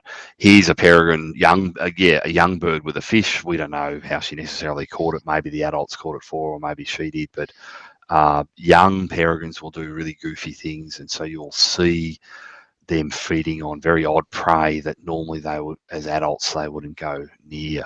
But is that from that Alaska study, that photo? Or that photo this is from in northern New Mexico, but I've dropped the link to the study in the chat, and it does reference the Alaskan one. Yes, yeah. I referenced that in the Alaskan thing in my PhD as just an example of, they do. There are outliers. These are monogamous pairs, and yet, I've seen two females sitting on eggs next to each other in the same wedge-tailed eagle's nest with one male, in attendance. And it's like, well, hang on a second. I thought you said they were monogamous and they fight to the death. Yes, they do. Here's an exception. I think it was a female juvenile, from a previous breeding that just stuck around. And the next year, the 9-year-old banded female was missing, and there was this unbanded female 3-year-old in attendance. And I suspect that was the same one from the year before, but no bands or DNA. I couldn't confirm it, but generally speaking, those instances where usually females stay on, and it happens about 2% of the time. It's super rare. When it does happen, they often don't end very well. They breed for maybe 1 or 2 years, and then they're gone. Whereas we've got individual adults that have stayed for 10 years at sites quite happily. But when you get this odd sort of carryover, usually female, young from a previous year, they'll do a year of cooperative breeding, then suddenly their mother's gone. I don't know whether they've killed them or not. They've just, the mother's now missing in action, and you've got this banded young female there from 3 or 4 years previously. She might get 1 or 2 breeding seasons as the sole female, and then she's gone. So it's not a great strategy compared to some of the other cooperative breeders that and I know of in Australia. Yeah. Great. Sorry. No worries. All good. I'll stop interrupting with my own questions, and That's all right. No, it's a very good question. Yeah. Cool. Next one's from Caroline Hunter, which is there a certain time of day they tend to fledge, morning, afternoon, or night? primarily only daytime and um, normally the middle of the day, not when it's too hot because the air gets really thin. And mostly it's the air currents that drive it. If there's an updraft, that's going to help provide lift. So they'll be looking for that. It gets really hot and still, they'll tend to avoid that because that updraft is just like a training wheel. It makes it just a little bit easier, it gives them a bit more confidence. So, late morning, 11 o'clock onwards, after about 3 or 4, they'll probably not do that because it may be getting too hot and also, just getting, relatively late in the day. So more sort of middle part of the day. Again, there's not a lot of, there's not, I don't think there's been a lot of studies on this. It'd be a very hard thing to get much data on. And I'm generally at nests long before they want to fledge. I'm there trying to avoid, accidentally making them fledge. So I'll be there while they're still white and downy as a rule. Yeah. So it sounds like we need more wildlife cameras and Facebook groups to collect that data. Oh yeah, hundreds more. Yep, sounds good. Sounds good. Don't forget, this is still the best one in the country, people. So stick around. Bit of self-promotion Excellent. there. Yep, love it. So Mina Akakusa asks, are there any mateship or courtship rituals for peregrines you're aware of? Yes, there are. They do flight displays. The male will feed the female for weeks prior to egg laying, and during the lead up to egg laying, for about a month, they'll mate 400 times. So there's a lot of that going on, and it lasts for a solid 15 seconds. So they're lots of quickies, shall we say? Yes, sounds like it. Yeah. So so him bringing food to her and her bowing to him to take it. And when she wants to initiate sex, she will face sideways to him and just ever so slightly lean forward. Just it's very subtle, and that'll be his cue that she's receptive. So and as I say, it's a bit of a quickie, but they both seem to enjoy it. Mm-hmm. Do we have a view, or is there an understanding of what a peregrine finds attractive? Because I know in other species, it's certain courtship displays, or it's, if there's very sexually dimorphic birds out there that have got the males have very colourful plumage and they look fantastic. Yeah. What do you These see as are successful? these are near identical in plumage, but what's been interesting, I've seen it occasionally, is you'll see and I've described this, and people are welcome to think I'm weird, and that's fine. I'm very comfortable in my sexuality, by the way. You'll see these stunning males with almost an orange legs and cere, the eye-ring and the yellow parts around the beak, and just a really classic, black hood and slaty grey on the back, and then this very pale, cream or almost white to the chest and the throat pouch and the abdomen, and then these fine pinstripes horizontal, and they just look like they've been hand painted, and they're just exquisite. And so the intensity of the yellow is an indication to the female the health of the male. So if the yellow on the legs is quite pale and insipid, almost that juvenile sort of yellowy, almost a blue tinge to it, they're sickly, and the female can pick up on that because they're quite visually orientated. But if they've got this really intense, almost orange colour to those fleshy parts, then that's a cue this is a really healthy male. And the only other thing is this, and I've seen this in Tasmania of a male that was first year of breeding. He was about 1 or 2, I suppose he was 2, And he was really slack. He was, he was bringing food maybe once a day when she's on eggs, and she was getting very grumpy about that. And he wasn't incubating for very long, and it was all, yeah, it wasn't going down well. They managed to hatch, but God knows how, because he was not pulling his weight. Mm. And that's the sort of male that a female's going to divorce and move to another site. So generally, what happens if they do divorce, and let's assuming the cliff hasn't been blown up in a quarry, or there isn't some huge disaster, but the male or the season has been really deficit, then she'll leave him, and he traditionally has uh, obtained the nest and will attract another female. And so he's stuck with maybe a lousy territory with a really poor prey base. For maybe it's in a drought for 2 or 3 years, or it's just in a dumb location and he's miles from any decent food sources. So he can attract a female, but the smart ones, wise up, and after the first breeding season, they'll give him a go, but then they'll go, "Really, buddy? Like, that's the best you got?" So there is a bit of that goes on, but it's very rare. Like I've recorded divorce maybe 3% of the time, and one male that left a territory, but I think he left the territory because the cliff they were on got blown up in a quarry, and that'll put a downer on everybody. When the Oh yeah. neighbourhood gets exploded by TNT, I can see why he left. Mm. And he moved into a stick nest about 5 k's away. Yeah, Yeah, it would have definitely gone downhill. So, absolutely.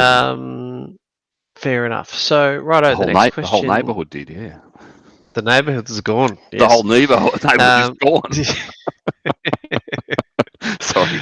um, no worries, no worries. So Heather Tarrant has a question, and we can expand on this one a little. You and I have been talking about this. You and I, She's expand, that'll be attempted. a day. Yeah.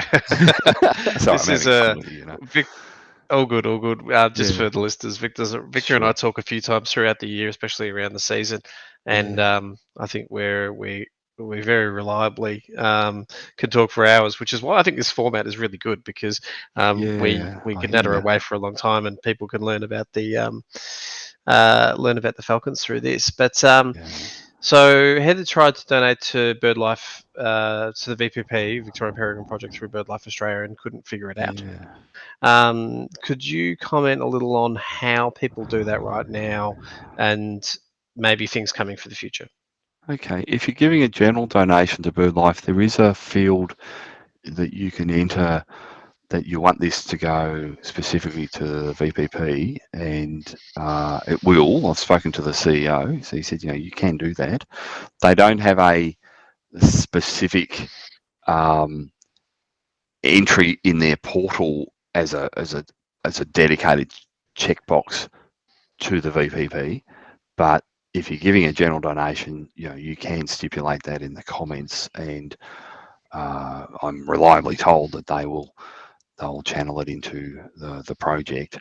And please, I feel really, and Leigh's aware of this. I'm not touting for funds where we're not in huge need. We do use them for nest boxes and associated costs, because one of the costs is getting to the site and maybe overnight accommodation, and really mundane things that have got to come out of someone's hip pocket. But by the same token, if I've got a specific project requirement that needs funding, I genuinely appreciate the support and the interest from this group, and I'll come to you with quite specific requirements and requests if I'm really needing, or the project's really needing funds. So right now, it won't go to waste. By the same token, we're not scratching looking for funds. So if people just be aware that promoting through your networks, just simply the fact that we ought to be caring more about green space in cities, and promoting bird life more generally, and habitat for bird life. That's in many ways as much as I need. However, when I've got a specific request, I know I will come to this group, and I'll ask you specifically for what the target is and what the purpose will be. So please don't feel. I don't want people to feel as if they're not as if somehow or another we're seeking money and somehow or another we're really short. More broadly, the work that BirdLife does, they're the senior and essentially the only nationwide bird conservation organisation in the country, and so any contributions to them is going to be good for BirdLife generally. And the peregrine work, I'll definitely be coming back to this group when I've got specific requests. So please, thank you for everyone's kind thoughts of generosity, but it's still, some of it can be directed to us if you ask for it to be, but more broadly, if it just goes to BirdLife, it's still going to be a worthwhile contribution to conservation of birds. And of course, what do peregrines do? They eat birds. So we need you to be supporting the conservation of all birds. I was thinking that while you were saying it. Yeah. So let's. Yeah. BirdLife is a great cause because really it expands the diet of peregrines nationwide. So, but no, Oh on a dear, serious, yeah, they do that's amazing. certainly one way of putting it.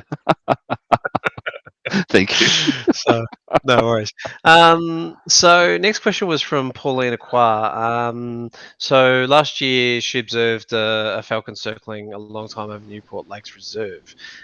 Is it likely that this is one of the CBD peregrines or another peregrine family in the area? And how does that work with the range and territorial attributes of Okay, these look, birds? it's no secret they're at Altona, and so it's more likely to have been one of the Altona residents.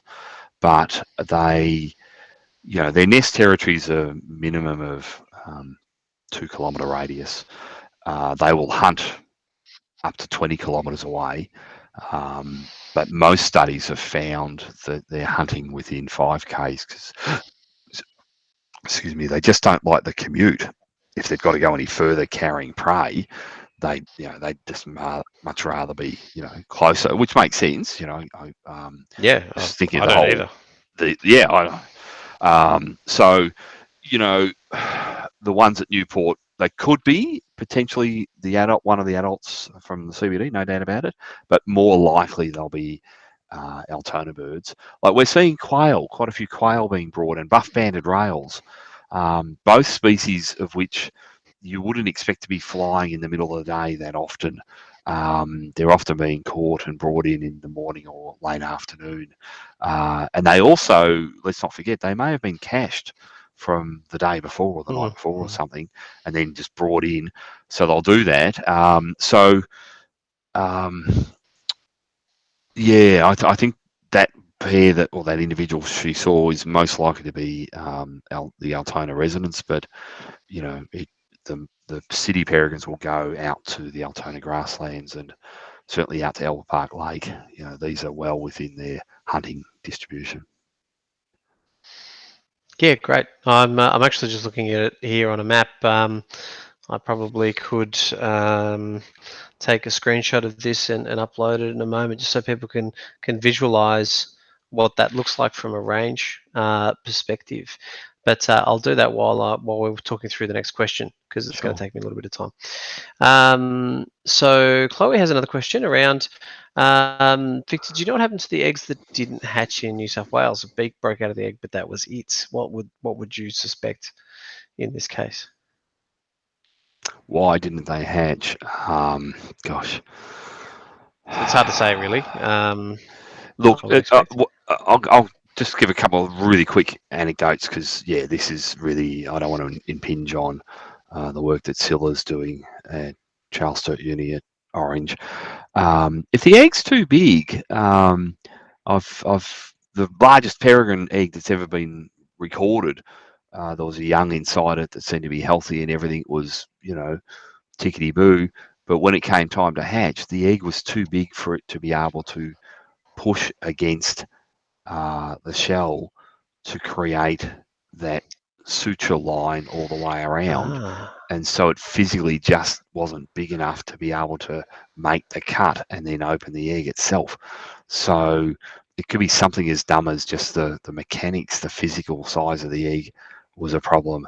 And I don't know that this happened in Orange, but I've seen it happen elsewhere. If there's some disturbance at the nest right on egg hatching, and the egg gets rolled around, and the chick rolled around inside, it's unable to right itself. It literally runs out of energy, and so that can be a problem if there's too much violent shaking of the egg. But I'm not saying that happened at Orange. I don't know.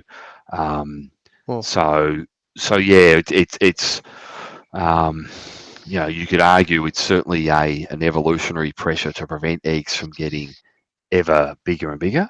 And there's certainly probably some other third factor that I'm not aware of. But they only Yeah. hatched, 1 out of 3 or something. So they had a very poor hatch rate, Yeah. from the Fair point of enough. view of, yeah. For the year, yes. The it's one of the things I like talking to you about with this stuff is because we're in unscripted territory now. Like we collated Victor collated some of the questions people had asked in the Facebook group and is very well prepared. Where the last few questions have been asked during the session, but this is the wealth of knowledge that Victor has, and we're very lucky to be able to talk to. So I just wanted to show up here. So this is a 2K um, 2K radius around the site. Mm-hmm. So that was that you mentioned 2 kilometers. It would be their territory range, which they would fight really So, hard to defend. yep. Is So that right? that's the nesting territory. Yep. Yep. And And then there was another one that I had here, which is a 5K range. And you can see here that was that hunting range, that the observed hunting range. So you've got Royal Park, you've got Albert Park yeah, Lake, starting to get up towards, Kew Gardens around here. that's right. Um, there's lots and lots of parkland there, as well as a lot of urban birds. So, Yeah, um, yeah, hmm. yeah. When you see that one view, it's great. Yeah. yeah, one thing I've never seen is on the camera is them having taken a seagull. Would that be a bird that's too large? No, well within their hunting range, and the seagulls know it. Trust me. They they will take them. I think they taste like rubbish. I think they don't like them because um, people who live in Melbourne know there's no shortage of seagulls. So, and I've found seagull remains in the nest in the past at Hmm. 367 Collins. So they know what they are, and I suspect they also know what they taste like, and they would not be a hard thing to take if they can. Yes. I've been at the Collins Street site, and then for hours doing God knows what, and then I've gone and had lunch in the Burke Street Mall outside of Myers or something, and I'm sitting there eating some rubbish, and here's this peregrine, and I've not seen it until I've seen this burst of feathers where it's grabbed this sparrow off the ground, and then it's flown up between the overhead tram lines wires and flown off. And it's like, wow, man, I didn't see it coming, and nor did the sparrow. Hmm. But if they can do that with a sparrow, then a seagull is a sitting seagull, um, and they're not going to be a hard thing to take. So they must know that it's like that famous Larson cartoon of two cannibals sitting at a table eating a clown, and one says to the other one, "Does this taste funny to you?" That's so funny to you, yeah. Yeah, yeah. Yeah. I think peregrines know that seagulls, taste like crap, and so they don't bother to take them. Yeah. Oh yeah, no, I totally get it. Because when you've got the suite of things you can eat, why would you be taking something that's a bit rubbishy? Yeah. yeah, exactly, exactly. So, all right. So the next question I had was from Lottie Kershaw. I think we covered this last year.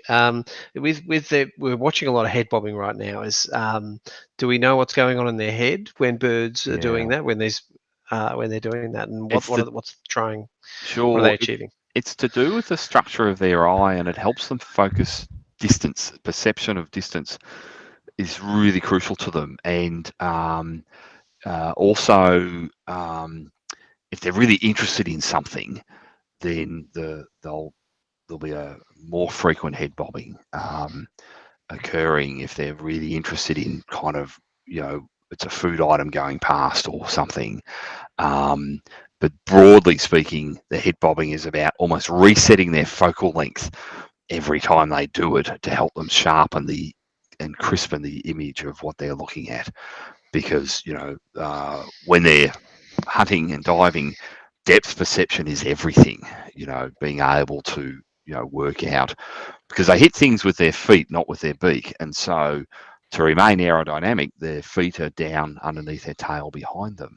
And so you need to wait till literally the last second or two before you throw your feet forward.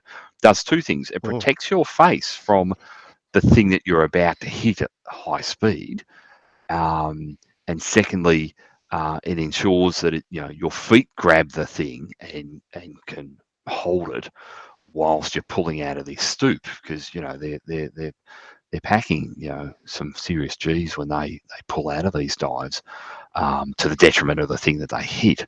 So that ability to, I'm not saying they're necessarily bobbing their head while they're diving, but certainly when they're standing and looking at things. And of course, you've got a young child and people who've got kids, their eyes, long before children can, actually focus on something, they're spending a lot of time with their eyes.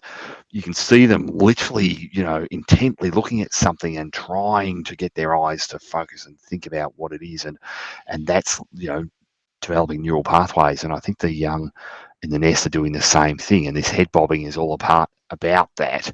And they're experimenting. You'll see them do these goofy things where they turn their head on its side and almost upside down.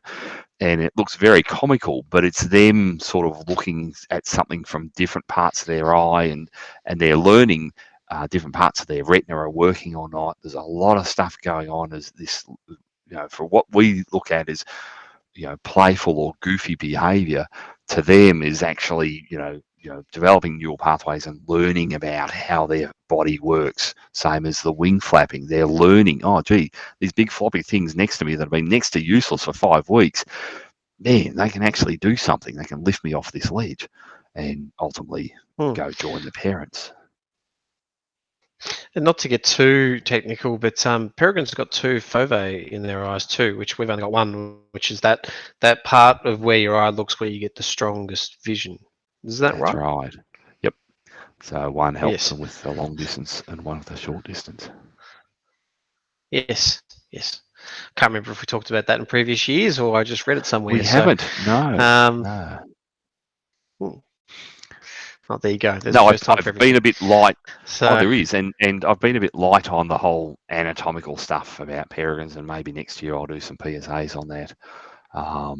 It hasn't been a big focus of what I've studied, but it's still interesting and fascinating, I'm sure. It is.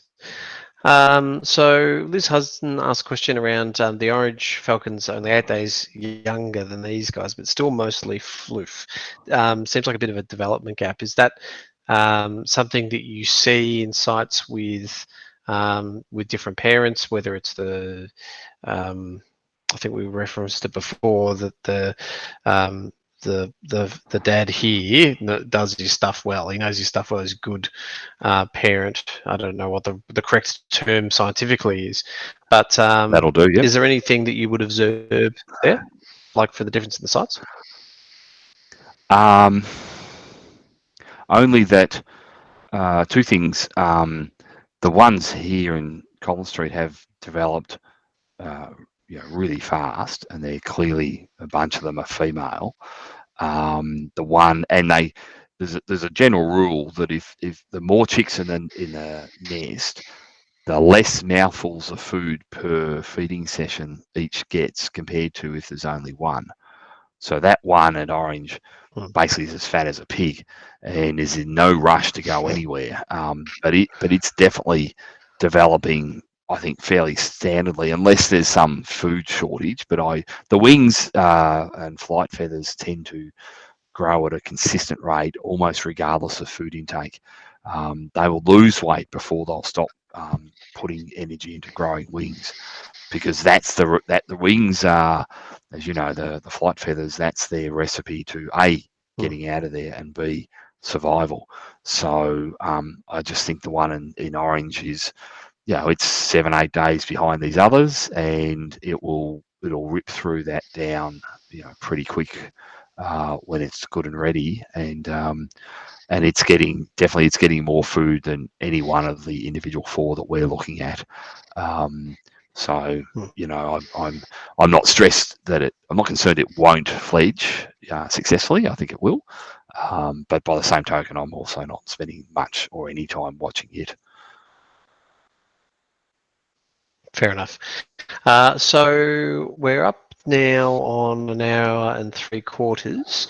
I've got a couple more questions that I've harvested, and there's plenty more that I could harvest. How are you going for time and your availability? Oh, look, I'm happy to go I through want to to be respectful of 6 that. and see. Yeah, well, likewise, let's go through Yep. to 6 and see how we're both feeling. We may pull up stumps around 6 o'clock because I'm sure people listening have lives to get on with. Yes, I'm going to have to feed a 1-year-old probably about then, so that works very well for me too. So, okay. All right. So the Mayor Rowe asked, are peregrine falcons found as far south as Tasmania? And maybe it's an opportunity just to mention the range of falcons in Australia. Yes, peregrines are found in Tasmania. Yep. Peregrine falcons are definitely found in Tasmania. They have a slightly, everything down south is always slightly larger, and island species tend to be larger than their mainland counterparts. So yeah, they're definitely peregrines in Tassie, and I've trapped and banded those with Nick Mooney over the years. So they're there, and they're Australia wide. They tend to be thin on the ground in the extreme desert parts of Australia, primarily due to the heat. Peregrines are an air-cooled racing machine, and so they suffer from hot heat. They don't cope well with it, and they are replaced by grey falcons, which is a exclusively native Australian falcon, who specialise in those really inhospitable environments where peregrines won't occur. So other than that, you've got peregrines up in the tropics at Cape York and across to the Pilbara and down to southwest Western Australia. So globally, they're on every continent except Antarctica, and they're I've always said they're the most widely distributed terrestrial vertebrates after humans. Even more widely distributed than barn owls. There's some introduced species like house mice and sparrows that might have a slightly wider distribution, but for natural distributions, peregrines are it. So a supremely adaptable critter, and about 17 to 19 different subspecies.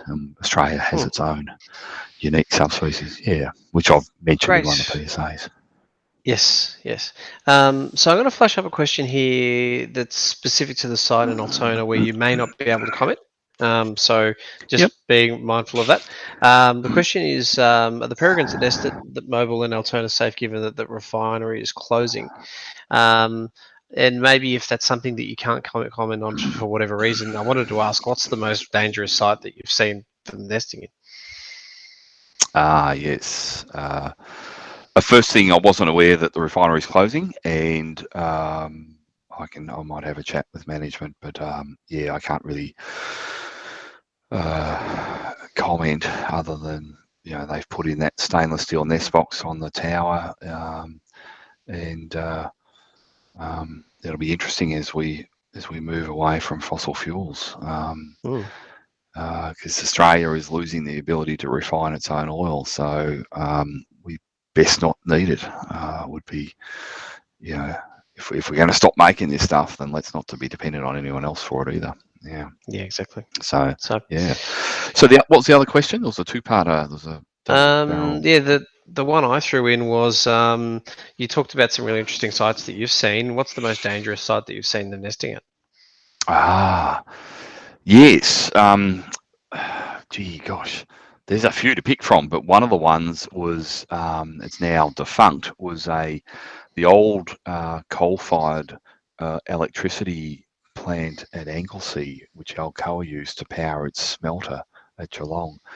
That there were peregrines breeding on one of the steel beams next to the furnace, and I don't know. And we had one of those infrared thermometers that you point at something and click a button and it tells you how hot the thing is that the infrared dot hits, and it was 55 degrees Celsius on the surface of the vertical metal directly behind where the female had eggs, maybe 30, 40 centimeters away. So she was standing over her eggs trying to shade them from the heat, the poor thing. That's And incredible. they just would have been boiled in their shell and completely impossible to get to, even for a maniac like me who would climb anything. They allowed me to go and not only show me photos, but let me turn up on site after a huge OH&S induction, and it's kind of like, yeah, you're on your own, kids. There's no way I'm getting to that. And they moved the next year. They were an experienced pair, and for whatever reason, they moved into this. I don't know whether they may have been doing some maintenance. There may have been a shutdown when they laid, and then they they cranked up the furnace, and then all of a sudden I was like, oh, stink. Yeah, we didn't bargain on this temperature. So I don't know the full history, but that site's now been demolished and the coal mine has been shuttered and stuff. So they then built a nest box on a ledge on the old water tower, and they were the first webcam of peregrines in possibly Australia, certainly Victoria. They had a webcam and a site, and the local environmental officer on staff managed that and managed all the queries and bits and pieces. So this is a decade or more ago. So there was live feed into the foyer of the building at Collins Street, but it was before we got the webcam up. Yeah, and that's like I say now all defunct. But that ran for about 5-6 years. Yeah. Okay. Oh, interesting. Yeah. So that was the dumbest and one of the more dodgy sites I've been to. There's others we can tell stories for another time over a glass of red in front of a good fire, I think, Leigh. Yeah, it sounds good. Sounds good. So Melanie Tempest asks, do you have any further recommendations? Any recommendations on further reading about peregrines? Oh, look, this is a challenge for the listening audience. If you can get a copy of the 95 book Australian Birds of Prey by Penny Olsen, it's out of print. It only ever did one edition to the best of my knowledge, and it was produced by University of New South Wales Press, and it covers all birds of prey, and it is without doubt the first and last word on birds of prey. You'll have to get it on eBay secondhand. Like I say, you'll never find a new copy. Go to your secondhand bookstores. First printed 1995. To the best of my knowledge, I never did a reprint. But it's just a wealth of knowledge. People who've enjoyed my PSAs will have a flavour for how this book has been put together. It really is answers so many questions, and it was really my Bible when I was writing my thesis for about some of the questions that I was investigating. So that's a great book, not just peregrines, so Australian Birds of Prey by Penny Olsen. Jump on eBay or wherever you can get secondhand books, because you won't get it new. And as for peregrines themselves, there's a few technical books, and mostly there's Northern Hemisphere stuff, but I honestly think Penny's book is one of the best things out there, and it broadens your eyes to all of the diurnal raptors in Australia, and I think that's what I liked about it. It needs a rewrite and an update with new information, but gosh, most of it is really solid with large sample sizes from museum collections and the like. and I think it's an education just in itself. And if you're a bit of a Raptor file and Raptor nut like me, then you'll want to have a copy in your library. Yeah, well, while you were talking, I found it on the book secondhand on Amazon.com. There was 3 copies, and I think there's What are they one going now. for? $63.95. Is bargain. Mm. Yeah, is bargain. So, well, Yeah, there's 2 is copies now because I just yeah. bought one. So there you go. Good, yeah, is bargain is good. I'd buy the 3 and sell them for $300 each, because Oh, seriously, they're as rare as rocking horse poo normally, and they are it's worth it. So yeah. excellent, excellent. So I've got another question around how do poisons such as rodent poison affect birds like peregrines and owls, and how much of a threat are they? Oh, look, these new latest generation anticoagulants are devastating to owls in particular, and I know New South Wales in New South Wales with the mouse plague, Cyro came out against their use. Um, So, it's one of those things we wish we could disinvent, Mm, um, to be honest. So there's that, and the other, as far as peregrines are concerned, generally speaking, we say, if it flies, it's on the menu. If it doesn't, it's not. Having said that, at some grain silo installations where peregrines are breeding, they will come in close contact with poisoned rats on the top of the bins or maybe on the ground and suffer from secondary poisoning because they might eat several of them because there's a permanent ongoing baiting program. You don't want to be shipping grain and people having uh, rats or mice turning up in their bread over breakfast. So as part of the unexpected ingredients. So I think there's these companies go to a lot of trouble to try to hoover up stuff that's dying, but in the wee hours of twilight around 5 o'clock in the morning or 5:30, and in some of these odd unexpected places you'll have rodents dying and peregrines will take them and die. mm. And I've spoken with some of the companies and they're working with different styles of traps and poisons and trying to avoid these latest generation poisons which are long lasting. But outside of those scenarios, it's less of a risk. It potentially could be a small risk in the city if people are using those poisons on the rooftops of buildings. It's possible, but it's unlikely that peregrines would be going down to the ground for a rodent. They could. I'm not saying they wouldn't, but 99 times out of 100, they'd be taking a spoggy or a pigeon or something over a drunk-looking rat, I would think.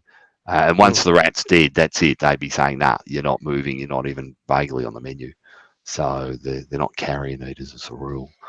So it's Fair more enough. for the owls. It's a big issue with the owls, no question about it. And I know BirdLife Australia in New South Wales and Sydney, the Powerful Owl Project, are doing a lot of work raising public awareness and getting the word out that people shouldn't be using these poisons is a big thing. I think you and I should put our heads together after this and find some links around that just to share in the group around Happy what to. people Yeah. should do and shouldn't do. Yeah. Yes. Happy Mm, to. good. I can tie you in with some links. Excellent. We've got a couple of minutes left. There's a quick question. Do they have land on the ground? You covered this around, we're talking about them. Some have adapted to take rainbow trout, with some discussion of taking other live ground prey. Did you want to expand on that a little? Um, Look, in the tropics, there's certainly records of them taking the odd flying fox. And if those have been feeding on mangoes or bananas, they're delicious. So you can imagine a peregrine going, "Hello, these are great." Um, I've found out of over 1,000 nest site visits, you know, remnants of a stumpy tail skull or tail, and a foot and a tail of a rabbit and 2 other sides, and that's it. And I think in all those instances, they pirated them off brown falcons. I doubt that peregrine actually, because the whole carcass wasn't there, it was just a bit, and peregrines tended to cart the whole thing to the nest and then butcher it on site. So, and raptors, peregrines aren't so bad, but seagulls have no shame. They're complete kleptomaniacs and pirates, and they will steal a chip off a seagull if they could. Like, they are shocking. And so you can imagine if a peregrine's having a hard day and a brown falcon's flying past and lumbering with some bit of whatever rabbit, the peregrine may not be able to resist, and because it's in their mind, it's free protein, it's tax free. Like, why wouldn't you take it? They haven't had to kill the thing, but they have real trouble opening up mammal carcasses, and certainly reptiles. They don't have the can opener that can get through the scales, so they, generally speaking, even if they grab something like that off a brown falcon, mostly I'd be surprised if they then even bother taking it to the nest, because it just wouldn't feel right compared to some sort of bird carcass. Yep, great. All right, we've got 2 minutes to go, so I'm going to do one last question. Right. Sorry for coughing in the mic. That's all right. And this is probably a good one to end on because it can communicate some of the ways people can work with you. Someone's asked, where can we source dedicated peregrine nesting boxes? The pair and Kerrang need an option, and if you're aware of that pair at all. I was aware of them on a telecommunications tower. If the person wants to private message me on Facebook, I'll have a chat with them. These things, so-called nest boxes, as you can see in the live stream, it's a wooden tray full of sand. There's not a lot of huge sort of. It's surprisingly specific, and in some ways there's some effort that's got to go into making them, but in another way, it's not necessarily all that complicated. I make it a bit complicated because I go to that extra trouble, because it's just the nature of who I am. But if they just contact me on Facebook through private messenger for a specific case at Terang, I'm happy to entertain it. There have been peregrines in that area at a number of different sites, so and Kerrang, sorry. I'm happy to to have the discussion and see what we can resolve. Happy to be involved. Cool. That might be a good idea too, because we've had questions on the design of the box in every year, I think, and I think I've described that in the and remember, like, this is all in response to where there are birds trying to breed.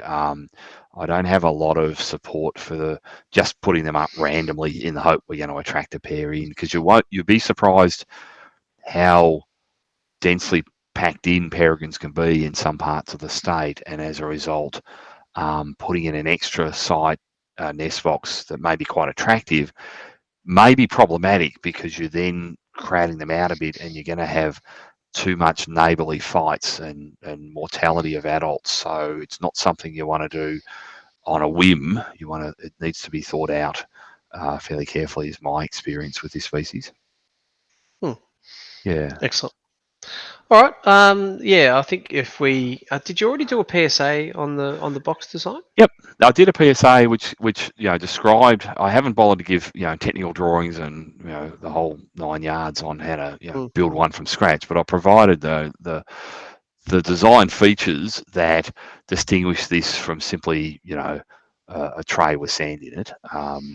So there's a little bit more thought goes into it, but primarily, people just need to be conscious of the context in which they're putting one in, and is it helping an existing pair has always been the benchmark.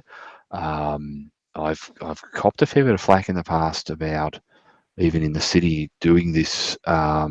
People have very strong feelings about peregrines. They love them or they hate them, and if you hate them, then you don't want to see them doing well. And the concept of putting in extra boxes to create more pairs can result in also some direct persecution, which is not something obviously we want to be involved with or associated with. But it can be a direct result of what we do. So there are a number of other aspects that I don't talk a lot about, but it's just worth knowing that we're not the only people, and we don't have the only sort of views in the world around this stuff. Yeah. Yeah, no, it's a really good point. I just was the reason I asked that question is maybe we should consider putting a fact sheet together around the decision choices and also design considerations, because there's plenty of sites that we're both talking to. Yeah. Well, we can discuss that offline, but thank you for hosting this and Yes, thank you. the always reliably interesting, challenging questions from you, as well as the people in the Facebook group. It's been a Oh, it's great good. year, and I really appreciate you setting up this Facebook group. And I know I speak for everybody. The amount of joy it's given so many people in lockdown, and as we sort of move away from that, people won't forget this experience. It's touched a lot of people. Yeah. Oh, look, I'm just an enthusiastic amateur who wanted to talk to some people, so it's good that Uh, something came of it. But yeah. yeah, thanks for all the good work that you do, and as always, thanks to Mervac for all of the support and effort they put into this project and opening it up to the world. It's touched a lot of lives, and it's amazing work. Yeah, it really is, and I'll be in touch with them about if we move the camera, kids. That'll be it, and you may get to see some fledging, but you won't see any sleeping or anything else. So it's a bit of I'm afraid, a bit of an all or nothing. People just need to Hmm, be aware of that. all good. Excellent. All right, I'll close it out here, but thank you again, and have a good night, everybody. Thank you. Farewell, people. Cheers.